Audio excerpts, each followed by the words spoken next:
Արցախը վաղուց ունի այն ստատուս քվոն, ինչի շուրջ բանակցում են այսօր կողմերը։ Արցախը ինքնուրույն գործող պետություն ու կայուն զարգացող մի երկրամաս է, ինչը չեն կարող ասել Հայաստանի առանձին մարզերի համար։ Այս կարծիքին է Միտք վերլուծական կենտրոնը նախագահ Հրանտ Մելիք Շահնազարյանը, ով անիմաստ է համարում այս հարցերի շուրջ ցանկացած բանակցություն։ Իսկ Հայաստանն այս հարցում հաղթող թե պարտվող կողմ է։ Ինչպիսին են ընդհանուր տրամադրությունները Ղարաբաղում։ Մի քանի օր առաջ եղել եմ Ղարաբաղում, ես վստահ եմ, որ Ղարաբաղը չենք կորցրել եւ ոչ մեկին չենք հանձնել։ Ավելին ասեմ, Ղարաբաղի բնակչության համար նմանատիպ խոսակցությունները պարզապես ծիծաղելի է։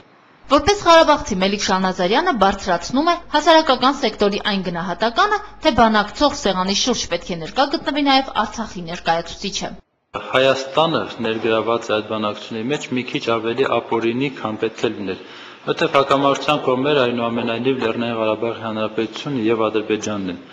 Հայաստանի Հանրապետությունը ուղղակի Ղարաբաղի անվտանգության երաշխիքն է եւ կարող է մասնակցել այդ բանակցություններին միայն երաշխիքի դիրքերից։ Ցանկացած որոշում, որ կընդունվի առանց արցախահայության կողմի մասնակցության, անվավեր կճանաչվի։ Ղարաբաղի հարցը այդ հողի վրա ապրող ժողովրդինն է եւ ոչ թե միջազգային հանրությանը կամ հայաստանյան քաղաքական առաջնորդներինը, վստահեցնում է բանախոսը։ Ժողովուրդը մի քիչ ավելի շատ քաղաքականացված է, քան պետք է, իսկ նրանց քաղաքական առաջնորդները, լինեն դա Լևոն Տեր-Պետրոսյանը, թե Սերժ Սարգսյանը, երկուսն էլ հակված են հարցը խաղաղ ճանապարհով կարգավորելու, թեկուզ նաև զիջումների գնով։ Ավելին ասեմ, կարծես թե նրանց մեջ զիջողականության մրցակցություն է սկսվել։